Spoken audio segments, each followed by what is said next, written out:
Quelles sont les réactions responsables de la libération de l'énergie emmagasinée dans la matière organique au niveau cellulaire? Pour répondre à cette question, on peut envisager l'expérience suivante. Nous mettons une solution des cellules de levure à l'intérieur de bioréacteurs, comme indique le schéma. Nous suivons l'évolution de la concentration d'oxygène à l'intérieur de bioréacteurs. Au temps T1, nous injectons 0,1 ml de la solution du glucose à 5%. On obtient les résultats du schéma suivant. Analyser les résultats de cette expérience et donner une conclusion cohérente.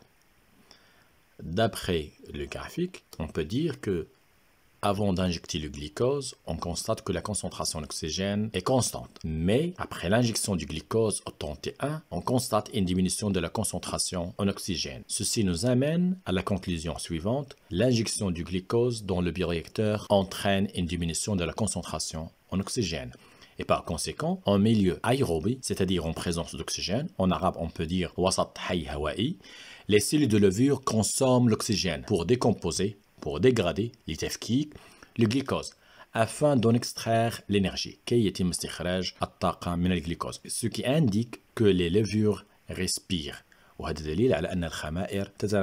Selon la réaction suivante, donc le glucose en présence d'oxygène donne comme résultat le dioxyde de carbone et l'eau en plus d'énergie.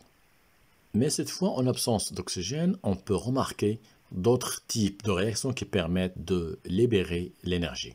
On remarque en général que les lactobacilles, c'est-à-dire les bactéries qui se trouvent au niveau du lait, transforment le glucose en acide lactique, ce qui entraîne une modification de la nature chimique du milieu, car son acidité augmente. En milieu anaérobie cette fois, en absence d'oxygène, fi wasat hayy la hawa'i, variable oxygène, les lactobacilles transforment le glucose en acide lactique, tout en libérant une quantité d'énergie. C'est le phénomène de la fermentation lactique, en arabe at-takhammur al-labani. Selon la réaction suivante, le glucose en absence d'oxygène donne l'acide lactique et l'énergie.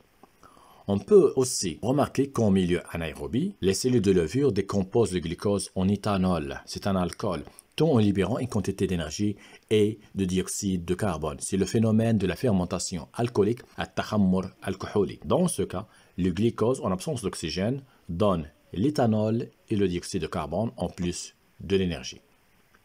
En résumé, les cellules vivantes utilisent le glucose comme métabolite énergétique. Elles peuvent le décomposer de deux manières différentes. Soit la respiration en milieu aérobie, donc en présence d'oxygène. Dans ce cas, le glucose est totalement décomposé et converti en CO2 et H2O. Ce sont deux substances minérales sans valeur énergétique.